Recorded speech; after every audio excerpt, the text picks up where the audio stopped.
Quebrando a Lâmpada é um oferecimento. CREA Paraná. Quem fiscaliza, cuida.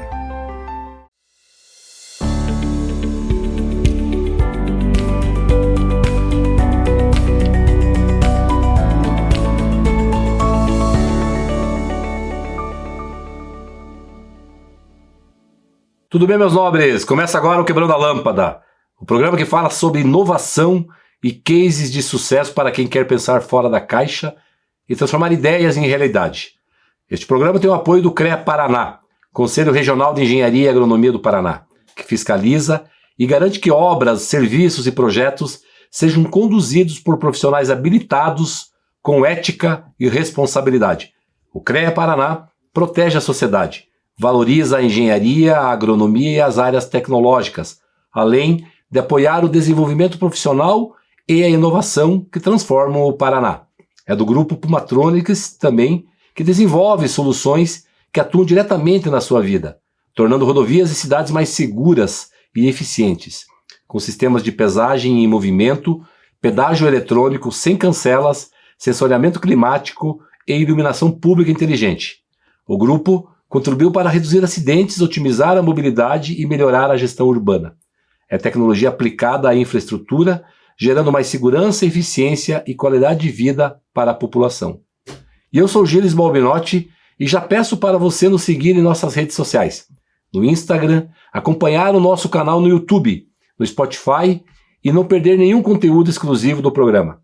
As palavras que definem o episódio de hoje são experiência e inovação.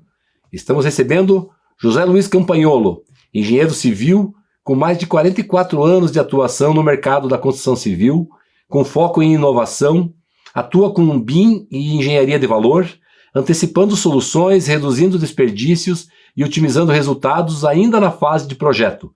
Entre seus destaques está a atuação em um projeto de eficiência energética em escolas do Paraná, com impacto direto na educação e reconhecimento internacional. Seja muito bem-vindo, José Luiz Campagnolo, no programa Quebrando a Lâmpada. Parabéns pela tua jornada empreendedora, inovadora e que resolveu problemas.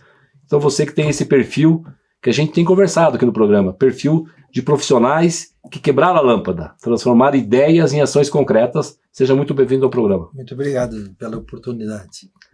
A ideia hoje aqui é a gente bater um papo e ouvir, né, no primeiro bloco a gente procura entender um pouquinho como é que era a jornada dos nossos convidados lá na infância, na adolescência, lá com o ambiente familiar, o ambiente escolar, que muitas vezes a gente tem observado tem uma conexão muito grande com a jornada, digamos, futura, né?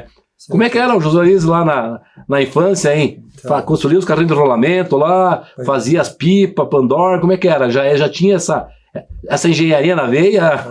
O pior que sim, né? Então eu sou lapiano, né? E meu tio tinha um sítio, então volta e meia nós estávamos construindo barracões, aí eu era aquele que ficava pegando as telhas em cima do telhado, aquele que ele ia fazer uma captação de água, então eu ia ajudar ele a tirar o nível para poder garantir que a água chegasse para a gravidade, onde ele queria. Então a minha infância foi muito voltada à construção, né, com ambiente familiar, e meu tio também era pedreiro, ajudou a construir o Colégio São José na Lapa, lá nos anos 50. Então a gente, naquela época, executava fundações com alicerce de pedra, visto que nós tínhamos o Alto do Monge, né? Que era um recurso bastante grande para fornecimento de pedra, tanto é que boa parte da cidade é o calçamento de pedra vindo do... Então, na época, os alicerces as fundações, né? O próprio Colégio São José foi feito todo ele por um engenheiro também lapiano, foi feito ele com fundações de pedra. Então, a minha vida sempre estava ligada à engenharia. E quando eu tinha uns 10, 12 anos, a professora perguntou o que você vai ser quando crescer, né? E aí eu tinha um primo meu que fazia engenharia, que era meu mentor, né? Então eu disse que naquela época que eu ia ser engenheiro, porque já estava dentro da minha vivência e eu gostava muito do que fazia. Bacana.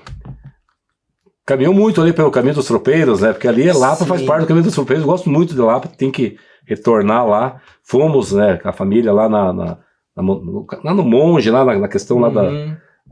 naquele caminho muito bonito, muitos museus ali, tem muita história ali, né, da questão Sem do dúvida. passado. Então, Luiz Carlos Borda Silveira, um amigo nosso, é da geração do meu falecido pai, né, Sim, sim. mas ele nasceu em Lapa, né, e criou o primeiro hospital em Pato Branco.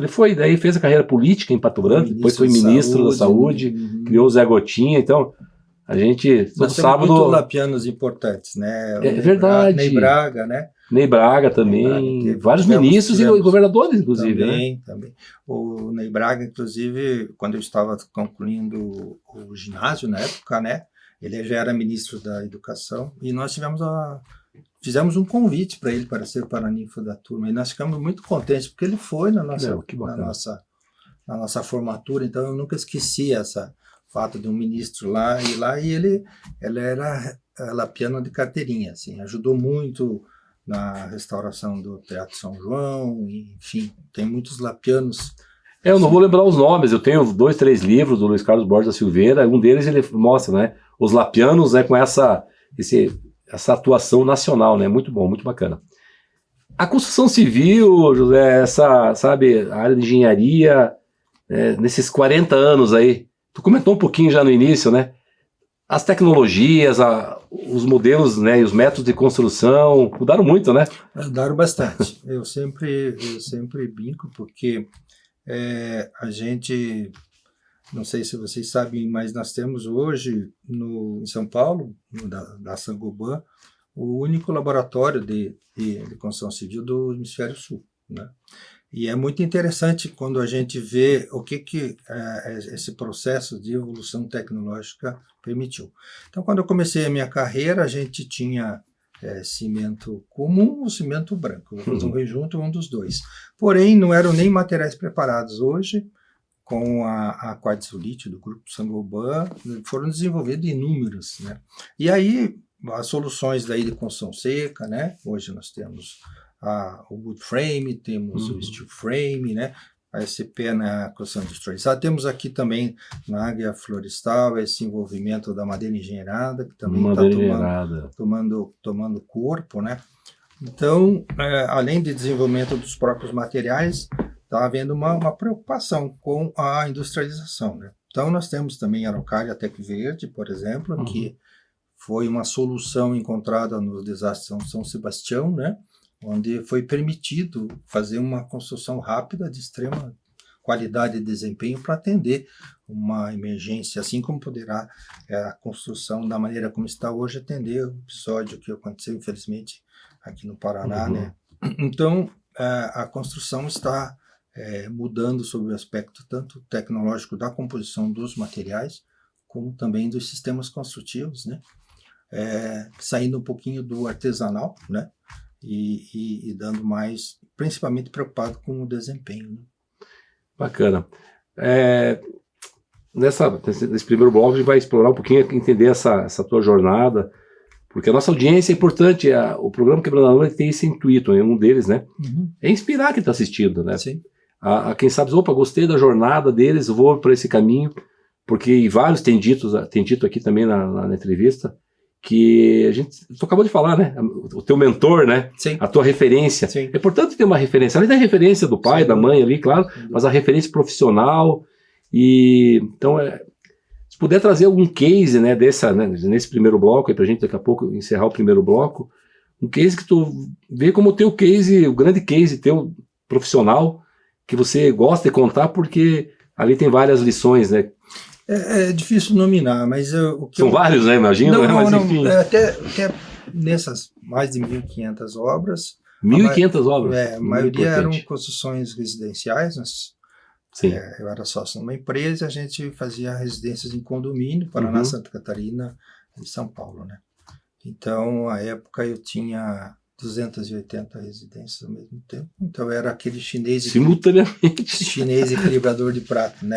Sim. Quando ameaçava cair, 18 engenheiros, então era uma atividade extremamente... E um produto extremamente artesanal, né? Uma construção personalizada está culturalmente envolvida, né? Os proprietários participando intensamente, né? E aí... baseado em toda essa minha vivência, nesses quase 25 anos, eu percebi que eu tinha que colocar o processo construtivo no projeto. Tá. Eu lá na ponta, recebendo os projetos, eu tinha muitas interferências, muitas faltas de informação, e aí o custo de fazer isso durante a execução da obra é muito alto, né? Sim. Então aí que em 2013 eu saí da empresa e montei a minha empresa de consultoria, e aí me encantei com o BIM, né? No sentido de onde eu posso fazer uma construção virtual, onde eu possa trazer todos os processos construtivos durante a fase de projeto, onde eu posso mitigar os erros, né? E também dar uma assertividade sobre o custo da execução, né? Então eu tive talvez eu até vou falar meu case. Meu case foi a construção da casa da minha filha. Olha que legal. Por quê? Porque depois de fazer 1.500 casas e com a minha esposa psicóloga, ela falou, você não vai construir a casa de sua filha. Né? Psicologicamente você não está preparado para fazer a casa. Então o desafio foi ficar um ano projetando virtualmente em BIM toda a casa, né? Trazendo todos os projetos para essa fase de projeto, onde a gente eu determinei todos os materiais que compunham, preocupado com desempenho, né? Então eu procurei sair da construção úmida tradicional, que tem muitos problemas de patologia, e ir para uma versão minha, uma interpretação minha, construção seca, colocando blocos de BCCA, paredes de drywall, lajes planas protendidas, enfim, eu interpretei, coloquei na casa dela toda a minha vivência, né? Puxa vida. E tivemos Aí, quando acabei o projeto, depois de quase um ano, a gente colocou no mercado para algumas construtoras. Tivemos a feliz oportunidade de alguém interpretar o que é que eu queria colocar no mercado. E aí a construção ocorreu com um aditivo apenas. Poderia ter corrido mais rápida, mas também pela questão de mão de obra, ela foi um pouquinho menor. Mas foi dizer muito... que o case foi... foi bem eficiente e eficaz. Eu queria retomar essa... E o que é muito importante, só te interromper, que ele pode ser aplicado a qualquer tamanho de obra. Olha só. Porque a pessoa fala, não, mas isso você destina a um projeto grande. Não, a qualquer projeto. Eu queria um segundo bloco, a gente está finalizando o primeiro, retomar ainda isso, falar do Digital Twin, né, o gêmeo digital, né, de mãos dadas com o BIM, enfim, porque até se tu puder, eu até acompanhei lá, tem um vídeo explicativo, né, que até depois vamos divulgar para as pessoas entenderem, né, então é bem legal lá, tá no YouTube, né, a gente daí retoma esse assunto no segundo bloco, tá?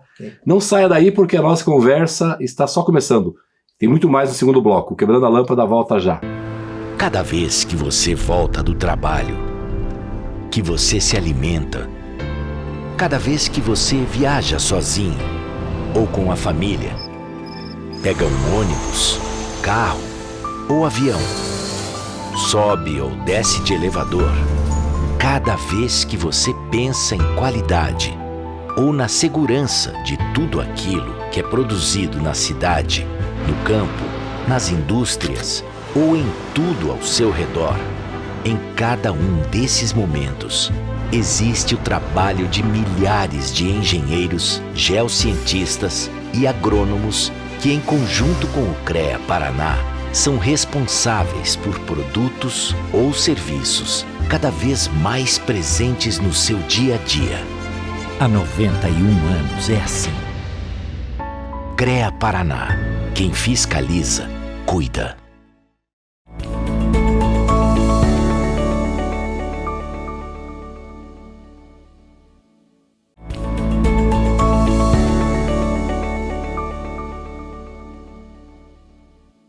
Sejam bem-vindos de volta ao Quebrando a Lâmpada. No episódio de hoje, nossa conversa é com José Luiz Campagnolo, engenheiro civil com uma trajetória marcada por experiência e inovação na construção civil. Agora a gente segue nessa troca de informações sobre inovação, sustentabilidade, eficiência da engenharia e os caminhos para construir um futuro mais inteligente. A gente falava ali sobre BIM, né, aí tem a questão do Digital Twin, né, o gêmeo digital. Fala um pouquinho de uma forma sucinta, né, as dores que esse sistema veio para resolver, né, são vários, E tem um case interessante que você pode contar para a gente também, né? Sim. Que ilustra bem isso, por favor. Então, bom, o BIM eu estou acompanhando desde 2013 e agora ele está cada vez mais ele tomando corpo, porque todas aquelas questões ligadas a que software que eu vou usar, o custo dos softwares, hoje os softwares estão bem acessíveis, você não precisa adquirir o software, você pode locar ele por tempo determinado. Os jovens assumiram esse papel já tinham assumido o papel do uso da ferramenta, mas o que também começou a mudar é que os profissionais que têm domínio de experiência em projeto, a bagagem que eles tinham estava um pouquinho fora do BIM e hoje eles também aderiram. Então, os jovens se uniram aos sêniors e a qualidade dos projetos em BIM realmente agora se fazem realidade, né? Ótimo. Então, eu tenho prestado serviços para a Petinelli Soluções de Sustentabilidade e até um dos projetos foi um projeto de eficiência energética do programa da Copel, que é subsidiado pela Copel, para a instalação de painéis fotovoltaicos em 21 escolas adventistas do Paraná. Não só a instalação de painéis fotovoltaicos, mas toda uma otimização do sistema de ar-condicionado, troca de iluminação, né? E esse projeto, inclusive, ganhou um prêmio, né? A própria Adventista ganhou como um dos maiores consumidores de energia do estado do Paraná, lá na Índia, contemplando esse projeto que eu participei.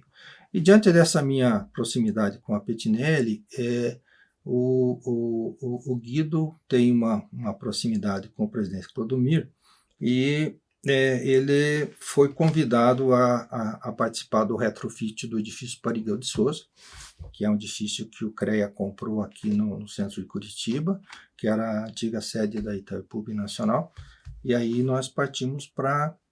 havia necessidade de fazer o retrofit. Aí eu fui indicado pela Petinelli para ser o coordenador do projeto. O presidente achou por bem me convidar a ser assessor aí dele específico para esse projeto.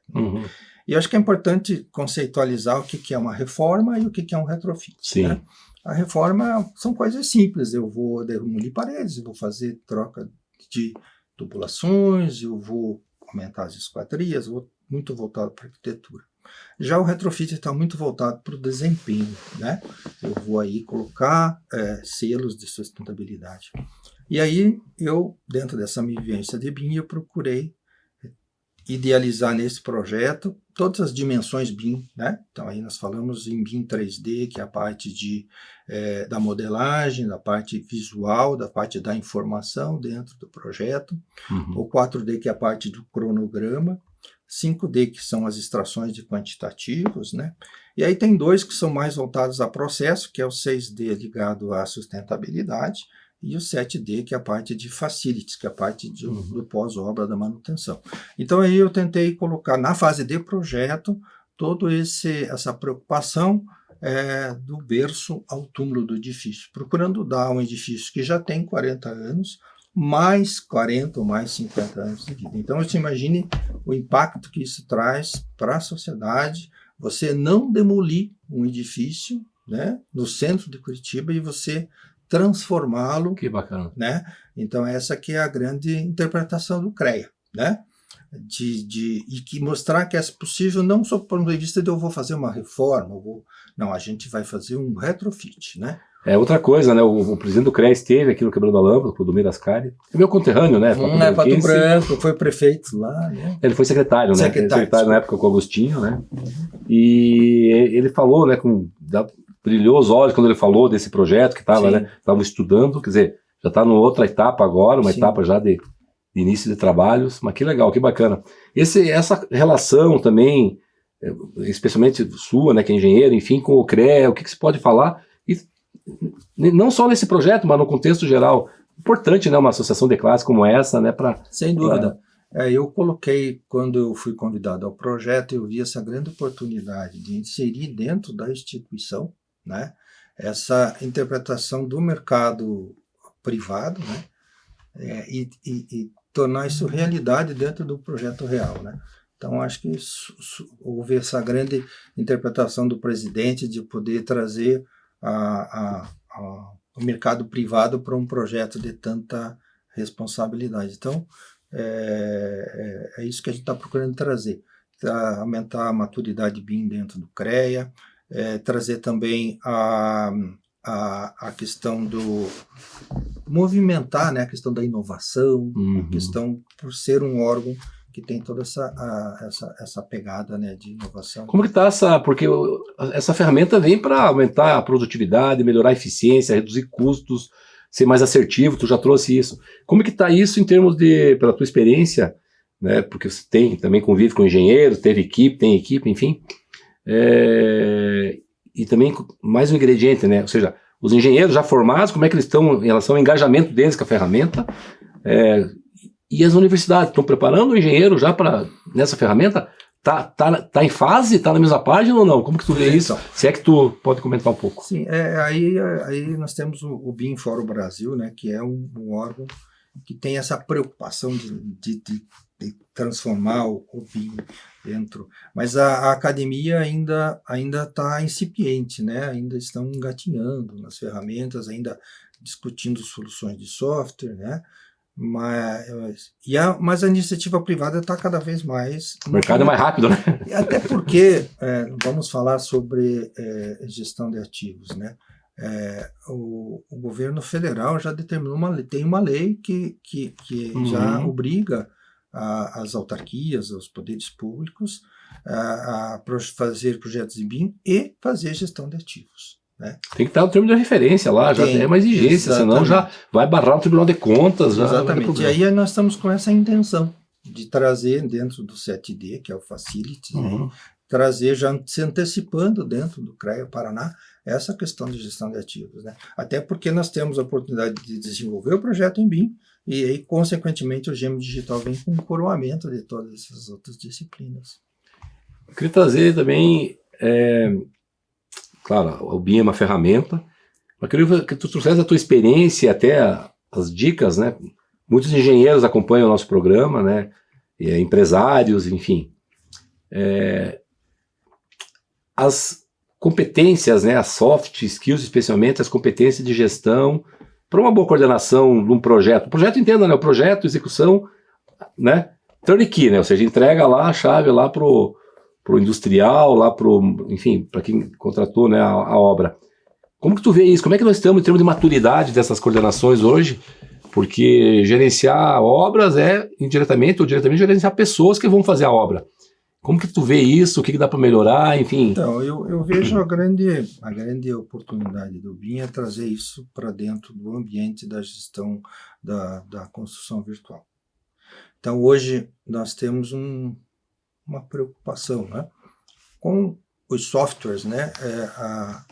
Os jovens, então, eles, a partir do momento que eles têm um software seja de projeto estrutural, qualquer coisa nessa área, ou de instalações, eles acham que tudo isso já fica resolvido. Então, há necessidade de colocar a experiência de outros profissionais e aí trazer esses jovens para dentro do ambiente durante esse processo de construção virtual. Então, a oportunidade é que nós mudemos a cultura de que nós precisamos ter mais tempo para fazer o projeto, construir virtualmente, para que o processo construtivo seja menos desperdício, para que ele seja com menor tempo, né? E principalmente no setor público, é que ele não tem aditivos contratuais. Então, aí a gente vê muitas obras públicas com esse problema lá. Então, aos jovens, o que eu vou colocar? Nós temos a internet com uma gama.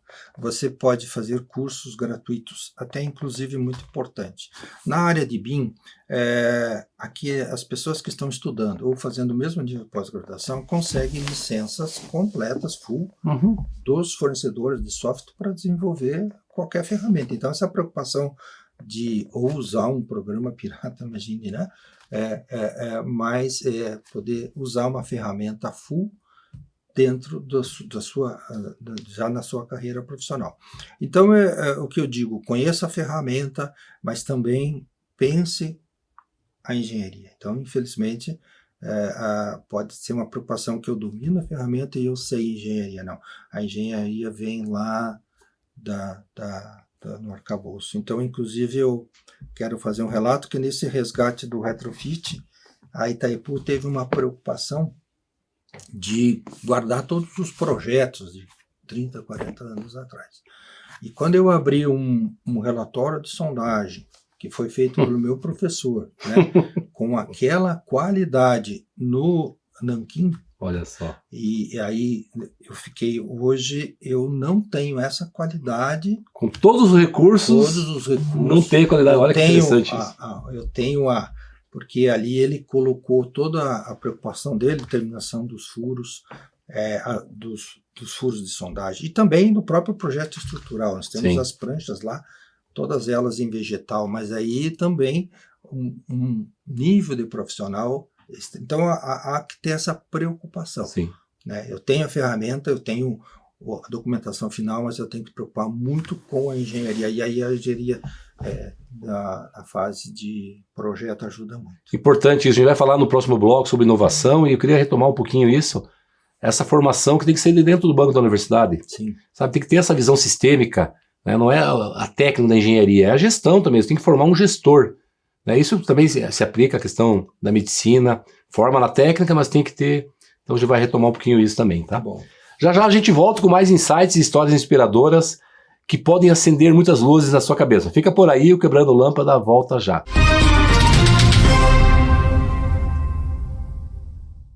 E quais são os acidentes mais comuns na área rural? Os mais comuns na área rural são a questão com máquinas e equipamentos. Esses acidentes muitas vezes estão expostos a esse trabalhador que não recebeu o treinamento adequado, ele está exposto a ter amputação de membros, né? Ou mesmo intoxicação, ou até mesmo perda de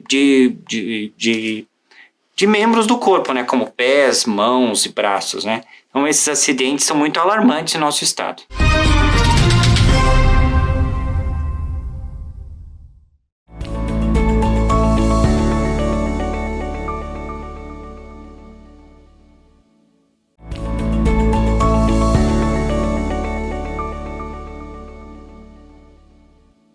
Voltamos ao Quebrando a Lâmpada. Hoje estamos recebendo José Luiz Campagnolo, engenheiro civil e referência na construção civil. Vamos continuar essa conversa inspiradora, José Luiz, que certamente os engenheiros, engenheiras, estudantes que estão pensando em fazer engenharia estão nos ouvindo aqui também, empresários da área de engenharia, para ouvir as ricas dicas que tu está trazendo. Inovação, IA, ou seja, tu falou um pouco disso, né, de BIM, do Digital Twin, o gêmeo digital, e essa visão sistêmica que é importante o profissional tem. Ele é especialista lá na técnica, na engenharia, mas em algum momento, tendo ou não uma empresa de engenharia, ele vai ser um coordenador de projeto, ele tem que conhecer outros elementos desse mosaico, questão financeira, gestão de material, né? Ou seja, tu citou algumas coisas, a tecnologia, as plataformas, para facilitar o trabalho dele também, né? Se puder trazer essa tua experiência e as dicas e até esses alertas, né, para a nossa audiência, é bem importante. Muito bem. Bom, eu vou comentar dois aspectos bem objetivos em termos de coordenação de projeto, que um é o uso da gestão ágil, né? Então, uso conceitos ágeis dentro da gestão. Eu, por exemplo, aqui no projeto do CREA, nós temos uma reunião semanal de 30 minutos, onde todos os integrantes... Então, a gente procurou trazer os conceitos da gestão ágil para dentro do projeto. Também eu falo de engenharia de valor, né? Porque quando nós pensamos na construção virtual, eu posso ter tomado decisões. Então, eu vou dar um exemplo no CREA em relação à decisão de fazer ou não um telhado verde. Então, nós temos ali bem no meio de todos aqueles edifícios uma cobertura que era a antiga academia do Itaipu, e agora a gente vai fazer a plenária. E aí ficou aquele telhado, né? E nós interpretamos que aquilo poderia ser um telhado verde, só que eu teria que justificar esse assunto. Então, aí que a engenharia de valor vem. Então, aí nós fizemos o estudo da repercussão dessa sobrecarga, daí que eu fui buscar as soluções de fundações que foram feitas na época, que exigiam o reforço de fundação e tudo mais. Só que eu cheguei num valor, e aí precisava a diretoria tomar a decisão.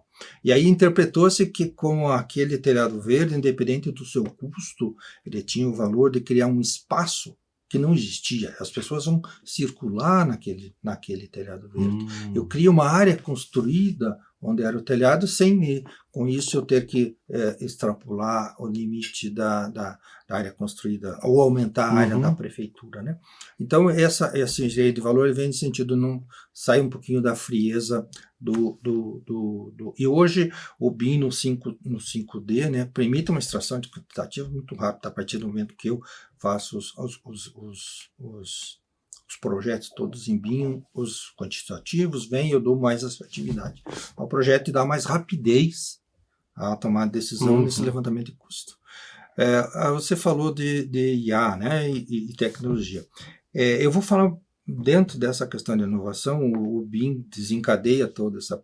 Mas nós estamos vivendo agora o momento do gêmeo digital. Né?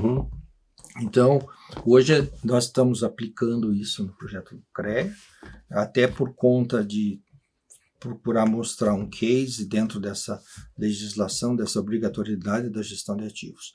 Então, nesse gêmeo digital, há uma captura de todo o edifício existente, de uma maneira com câmeras fotográficas, nenhum equipamento mais sofisticado de nuvem de pontos, são câmeras fotográficas que levam isso para um software, e nesse software eu posso, além de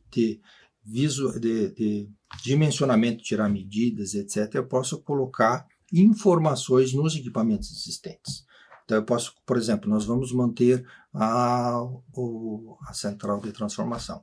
Então nós não temos a oportunidade de colocar na imagem do transformador todo um e-book que a Itaipu deixou, com várias páginas de fotos e tal. Eu vou colocar digitalmente dentro do histórico daquele transformador. Então isso me permite fazer o acompanhamento dessa, e aí com isso eu diminui muito os custos de manutenção. Imaginando também o CREA, que tem outros ativos, né? Ela pode ter um controle de energia muito grande, principalmente sabendo quais equipamentos de ar-condicionado, ou mesmo sabendo que ele pode substituir esses equipamentos de ar-condicionado por equipamentos com melhor desempenho, né, que foi dentro do projeto de eficiência energética lá do Grupo Adventistas. Então, nós temos hoje um caminho com o BIM e com o gêmeo digital. Também a gestão de ativos ela pode ser feita de duas maneiras. Nós optamos pelo gêmeo digital porque eu já tenho um edifício existente. Então, por exemplo, nós estamos com uma preocupação da demolição, do descarte daquilo que está dentro do edifício. Então, com o gêmeo digital, a gente vai poder levar isso para o termo de referência e para o processo licitatório, no sentido de garantir o destino sustentável para isso. E aí, quem vai fazer a licitação no processo licitatório, ele vai ter acesso a esse documento, no sentido dele dizer que não pode alegar que desconhece o existente. Vai ficar um termo de referência bem robusto. Bem robusto importante. No sentido de dar assim bastante assertividade dentro dessa licitação de técnica e preço. Com isso nós vamos colocar muito mais valor na técnica do que no preço. Vai a engenharia de valor. Por isso que nós queremos dar robustez no processo licitatório com esses projetos em 3 dimensões, com todas essas dimensões BIM, e também essa questão do gêmeo digital. Não, que bacana, é importante. Cada vez mais, eu tenho uma experiência também na gestão pública, mas na iniciativa privada também não é diferente. Deixar muito, nem sempre o escopo que é colocado para licitar ou não está claro. Então é importante e não é questão de quantidade de páginas. Eu vi licitações de 50 páginas, mas, de novo, não é questão de número de páginas, mas o que está ali dentro. Sendo que é muito frágil. Quando gera uma dúvida de como é que vai fazer a entrega, como é que vai fazer o controle, tudo pode, né? Tudo não pode, tudo pode. Então, o quanto mais puder detalhar é muito importante. Sem dúvida. E eu tenho pleiteado dentro do CREA prazos para fazermos essa construção virtual. Então, quanto mais nós conseguimos termos um projeto executivo, no nível de detalhamento, embarcado com o gêmeo digital, eu tendo esse tempo para fazer isso, eu vou ganhar muito tempo na construção, durante o processo construtivo. Então, essa cultura também que a gente está querendo provocar dentro de termos tempo para fazer a engenharia. Então, para todos os jovens aqui, eu coloco muito isso, né? Vamos colocar inteligência nos processos, vamos colocar a engenharia. E o Nascedor está no projeto. Sim. E o BIM, ele casa, porque você tem que colocar a informação. Não basta você dizer determinado painel, você tem que especificar esse painel. Você tem que dizer o fabricante, você tem que colocar, e aí você começa a dar essa qualidade no projeto e toda essa cadeia até chegar E José Luiz, e a biblioteca de dados, informações e imagens é gigantesca, né, do BIM. Então, você falou, hoje nós temos, quase todos os fornecedores têm bibliotecas BIM, quer dizer, hoje o BIM é uma realidade muito grande. Eu estive agora recentemente no seminário Aera BIM, lá em São Paulo, então a gente vê a maturidade que se encontra o BIM atualmente, né? Eu sou a favor da educação continuada, né? Eu, assim, claramente sou engenheiro também, e mesmo quando eu fiz engenharia, não que hoje é diferente, a engenharia não é ponto de chegada, é ponto de saída. Sem dúvida. Tem várias razões, né? Uma delas é a perspectiva que, infelizmente, ou o projeto pedagógico de alguns cursos de engenharia são fracos, eu digo isso por conhecimento de causa, outros porque até são bons, mas não tem a infraestrutura necessária. Como é que se vai ensinar BIM se não tem BIM? Como é que se vai ensinar lá, né, agricultura de precisão se você não tem os elementos, né, para ensinar agricultura de precisão, por exemplo? Então, nesse aspecto, a educação continuada. As pessoas têm que buscar, né? E tu está dando dicas bem riquíssimas aqui. Sobre o CREA ainda, você que é engenheiro, para você, José Luiz, a importância do CREA, e eu, né, coloquei a nota de rodapé aqui para você comentar. Tenho falado isso com o Ascari. As pessoas, muitas não conhecem ainda o CREA. Mas o CREA, ele não é só fiscalizar e cuidar também, mas ele pode formar para melhorar a vida das pessoas. Temos que aproximar, né? Ou seja, é importante, a gente tem falado isso com o presidente. Como que tu vê isso? Assim, o CREA é uma instituição fantástica, importantíssima, que está, acima de tudo, preservando a vida das pessoas, né? Fala um pouco disso. Então, dentro do Retrofit, até por sugestão do Guido, a gente abriu um espaço para o Hub de Inovação. Fantástico. Nós poderíamos ocupar aquele edifício simplesmente por toda a estrutura administrativa do CREA. E aí o Guido comentou sobre o Hub de Inovação. Então nós estamos destinando 5 ou 6 pavimentos para que haja essa integração. Então a gente visitou o Cubo Itaú lá em São Paulo. Conheço. Então a ideia é que as pessoas agora marquem encontro para ir tomar um café no CREA. E que lá seja o local de encontro da inovação, né? Então, quando a gente fala de madeira engenheirada, a gente está procurando viabilizar, dentro da engenharia de valor, a execução lá do rooftop todo em madeira engenheirada, mas nós temos a Água Florestal que poderá estar com a madeira engenheirada dentro do hub, né?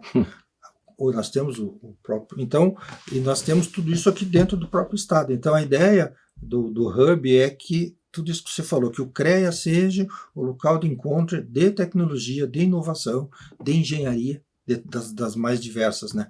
Então, eu acho que esse edifício, e ainda com todo esse apelo da sustentabilidade, até pelo próprio nome, no nosso edifício Parigô de Souza, um engenheiro assim, fantástico, né? Foi governador do estado, mas também um professor que criou o laboratório de hidráulica da Federal, um dos fundadores, né? Então, essa grande questão que nós queremos levar é esse hub de inovação. E aí nós vamos ver se nós trazemos esse case de como é que foi o Retrofit para dentro do hub. Mostrar todo o case do próprio prédio dentro do prédio, sendo né? um laboratório. Aí nós podemos levar a academia, nós podemos levar... Chamar todo mundo para ver que dá para fazer, como é que foi feito, né? E o resultado final. Eu acho que isso fantástico. E eu atuo até como acelerador de projetos. Quero comentar contigo no próximo bloco, a gente está finalizando mais um bloco, e falar também da questão lá das estrelas do prédio inteligente. Ele já é um prédio inteligente, mas vai ficar muito mais, né? Mas a gente fala no próximo bloco daí, tá bom? Perfeito. Fica por aí para o nosso próximo e último bloco. O Quebrando a Lâmpada volta já. O Grupo Pumatronics transforma a tecnologia em segurança, fluidez e inteligência nas cidades e estradas do Brasil. Da nossa fábrica saem soluções que impulsionam cidades. Estamos nas estradas que conectam o país, nas cidades que crescem, nas redes que sustentam a inovação. Grupo Pumatronics, tecnologia que move o futuro.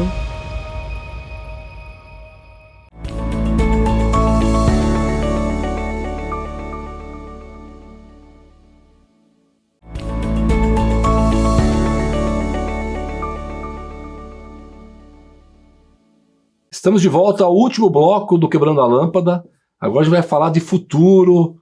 Também queria falar, José Luiz, sobre os critérios para prédios inteligentes. O prédio Parigot já é um prédio inteligente, enfim, mas com essa vai ficar muito mais, não só em termos da infraestrutura, que respeita lá até tem os critérios lá, enfim, se tu puder falar um pouquinho, LEED, enfim, tem essa questão. Mas também, tu comentou no final do último bloco, essa inteligência no conteúdo, no recheio, do hub de inovação que tu falou. Quem sabe aqui fica uma provocação, comentei isso também com o Ascari, que o CREA acelere startups com o foco, obviamente, no tema do CREA. Então, se puder falar disso, dos critérios aí para o prédio ser inteligente, para nossa audiência conhecer, e fica a provocação, gerar uma aceleradora de empresas inovadoras dentro desse espaço que vai ser fantástico, com certeza.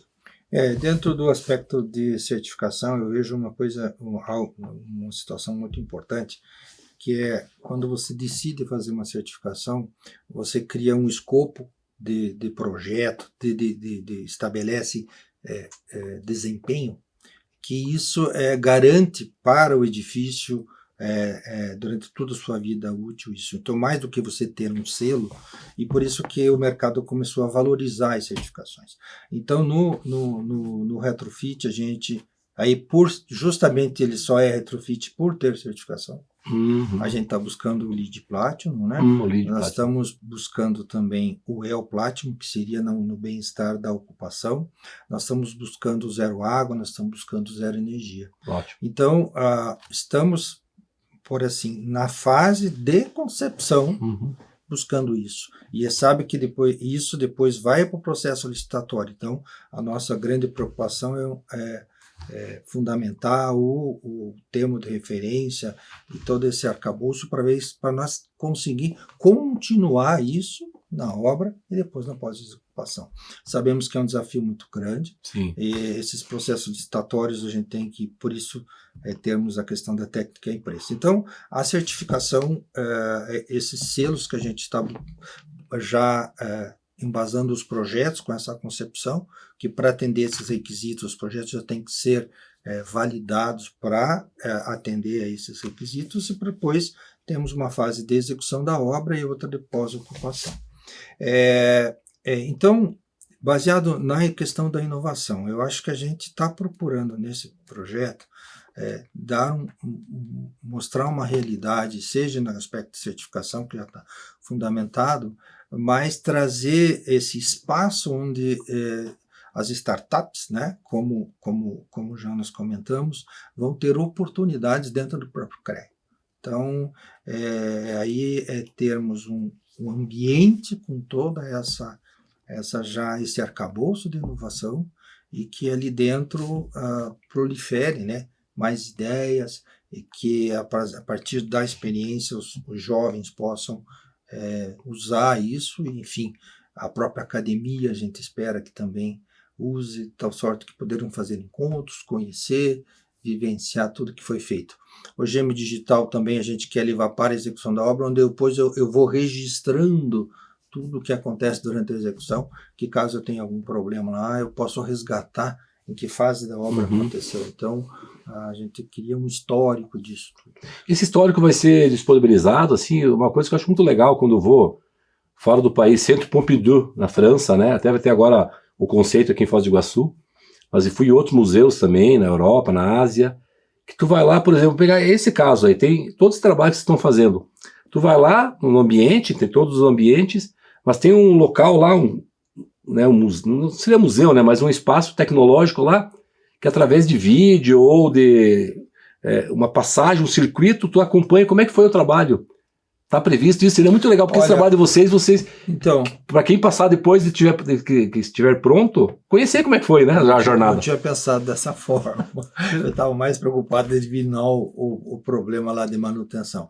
Mas com o GM Digital isso é possível. Pois é, olha só. Então, aí vai muito da maneira como a gente estrutura porque essa continuidade do GM Digital vai ser feito por uma empresa que vai ganhar a licitação. Então, nós temos que garantir que o processo licitatório seja bem específico, Bem escrito, né? para que isso dê continuidade durante a execução, que não se perca aquilo que foi conseguido.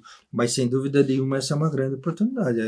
Colocou uma ideia importante aí para... Aqui o programa é Quebrando a Lâmpada, a gente coloca ideias para quebrar a lâmpada, então... uma ideia muito boa. E assim, eu já provoquei o Ascari também, a gente conta com o programa, conta com a gente, com o nosso time, para a gente estar acompanhando esse projeto, daqui a pouco a gente, por que não? Vamos... Sabe, é tão bacana aquele projeto quando ele está pronto. Como é que chegou aqui? Não, está aqui, a gente registrou a jornada. Não fica a provocação para você, para a empresa, que está a gente registrar a jornada, claro, conversando com o próprio CREA, né? Que é algo diferente, é inovador, sabe? É quase que único, né? No Brasil, por que não registrar? Nós temos que. O Brasil tem muito a ensinar ao mundo. E mostrar que é possível. E às vezes a gente não faz, né? A gente não faz a boa publicidade, tá? É verdade. Então fica aí a provocação. Vamos falar um pouquinho agora de futuro seu enquanto profissional, né, José Luiz, da empresa, a tua atuação no CREA, e o que te move, né, quer dizer, o que mais que te move, já que você está aí uma longa jornada nesses temas tão importantes aí da sociedade. Então, eu estou com 66 anos, 40 e poucos anos de formado, né, e eu não me sinto velho, né, e aí vejo que a tecnologia me ajuda a me manter atualizado. Olha que legal. Né?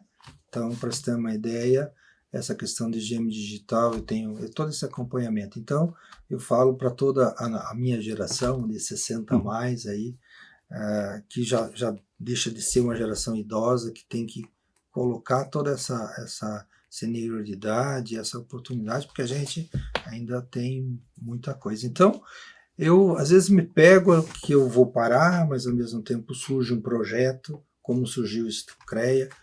E é difícil dizer não, né? Pois é, não tem como dizer não. Eu sei, eu conheço bem essa história. É difícil dizer não. Com o prédio, né? Fiquei encantado com o projeto, né? E com a oportunidade essa liberdade está me dando de trazer toda essa bagagem para dentro do projeto, na área que eu acho que mais faz impacto, que é na área de... Então eu vejo que a maneira como a IA, a tecnologia, toda ela embarcada, por exemplo, nós temos um CDE que a gente trouxe para dentro do CREA, que toda a plataforma vem tudo embarcado com IA, né? E lá a gente vai procurar registrar todo esse andamento dos projetos. Então, tá na palma da mão de todo mundo. Os custos hoje são bastante viáveis, né?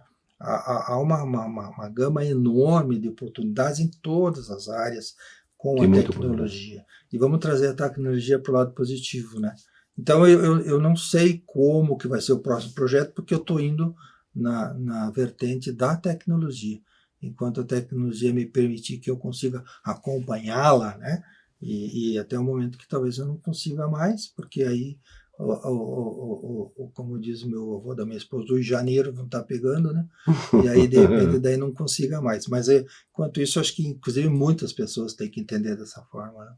E a tecnologia, ela vem para contribuir, ela é acessório, né? A tecnologia, a inteligência artificial, que é um debate que gera muita discussão, e tem gente com medo Sim. Que a IA vai tomar conta. Eu sempre digo, olha, eu duvido disso, ela vai tomar conta se a IH não assumir o comando, né?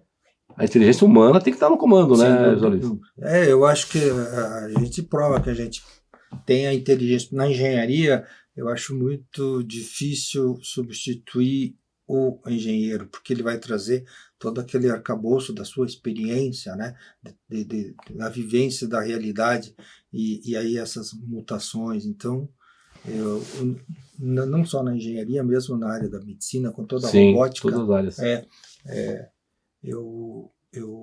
Nós construímos o INC, né, e aí um dos diretores fazia cirurgias cerebrais, né, e ele foi um dos primeiros alunos, primeiro aluno da turma de medicina.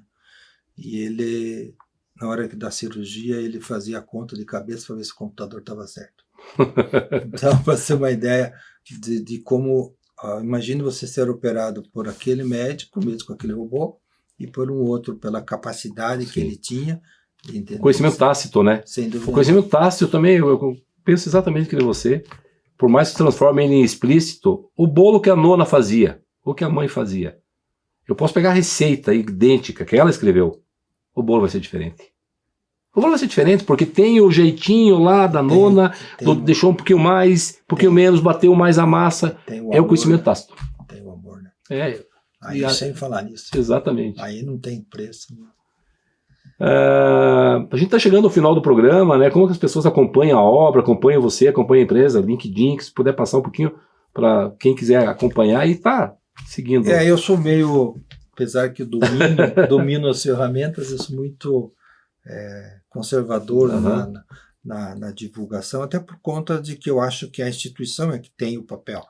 E o CREA vai estar lá no CREA também, todas as informações. Então né? eu acho que tenho deixado especificamente nesse projeto a divulgação por conta do próprio CREA, porque eu acho que na realidade eu sou uma mera ferramenta lá dentro. Né? Mas vai estar lá. Mas né? eu tenho as minhas redes sociais, aí tem meu LinkedIn.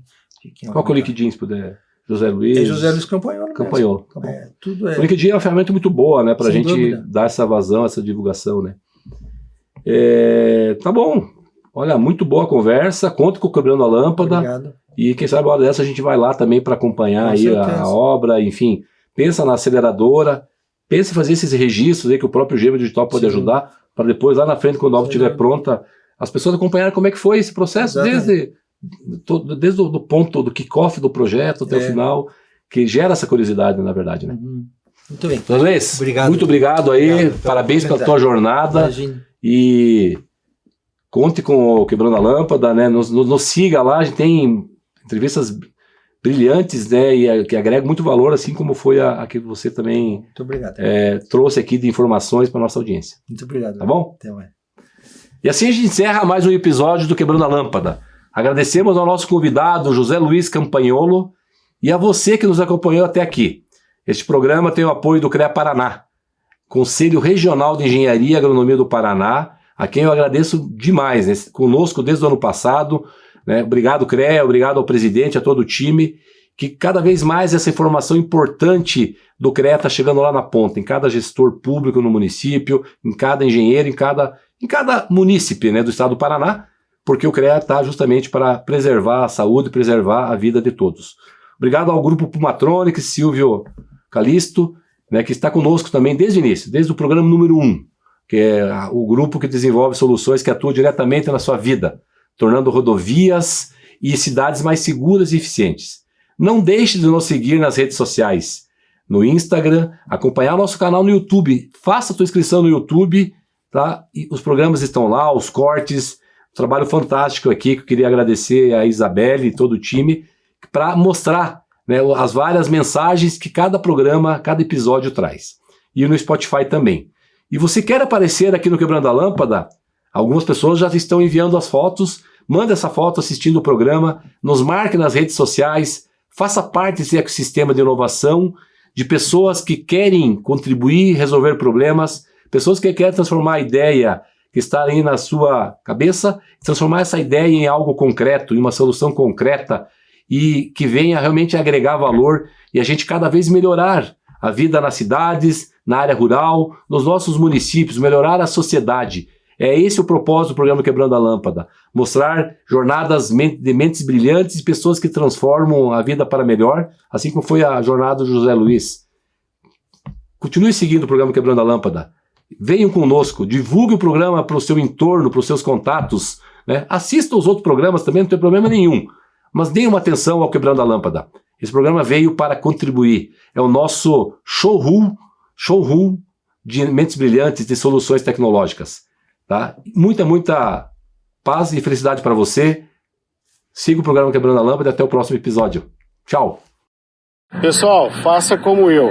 Assista e siga o programa Quebrando a Lâmpada do professor Gilles.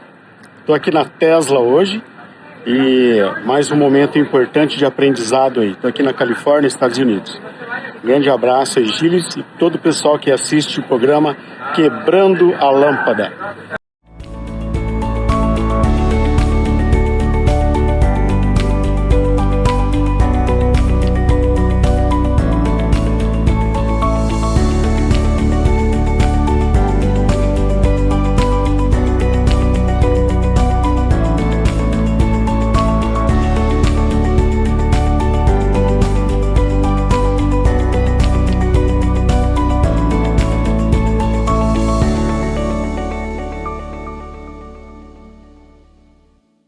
Quebrando a Lâmpada é um oferecimento. CREA Paraná. Quem fiscaliza, cuida.